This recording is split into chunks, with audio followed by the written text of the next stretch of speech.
So police are now responding to efforts of creepy clowns terrifying people at night in a California city. Adam Housley is live in Los Angeles. So, Adam, we hear that people are really getting freaked out by these clowns strolling around in the evening. Yeah, either you can cue the horror film music or the circus music, depending on who you are and how you look at it. Some people say it's a prank gone too far. Others say it's more serious.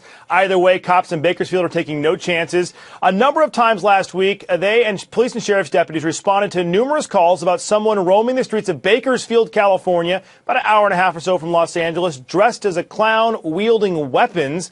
An 11-year-old even said he was chased home after school. There were reports of clowns holding bats.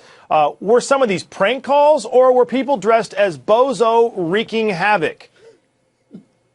We've had reports also of these clowns associated or carrying machetes, baseball bats, those types of things. So depending on the circumstances, it can be frightening. Now, some people say this whole idea was inspired by a couple in the area who have a clown that they call Wasco Clown. Wasco is a town in Central California. They had been taking it around and taking photos of it at different establishments. You've seen some of those things online on Facebook and Twitter where people take a stuffed animal around or something like that. They say that's potentially what's inspired this ongoing problem in Bakersfield, Martha. And somebody's been arrested, Adam? Yeah, so again, they've had multiple phone calls. Police responded. When they went out there to the most recent one, they arrested a 14-year-old boy. They said that he was not found with weapons at the time he was arrested. But again, it's something very serious. They point out that while he had no weapons, they had numerous calls made to police about clowns with weapons. And thankfully, so far, they've proven to be false. Take a listen.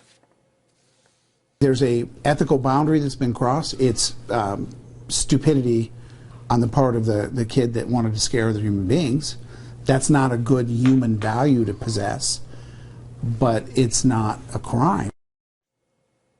As we approach Halloween, some people say it's just kids being kids, Martha, but as you look at it, it is a creepy picture. You've heard about clowns, and some people are freaked out by them, whether you're an adult or a child. And you can't take anything for granted anymore. People could use that potentially to do something more nefarious. But right now, as they say, they've only got one person in custody. And it really comes down to whether or not this was one kid that was doing this to other kids in the neighborhood and they had multiple calls, or were other copycats out there as well. Yeah. They're not exactly sure at this point. But the good news is the kid they arrested, who was 14, again, he was found with no weapons at that time. Thank you, Adam.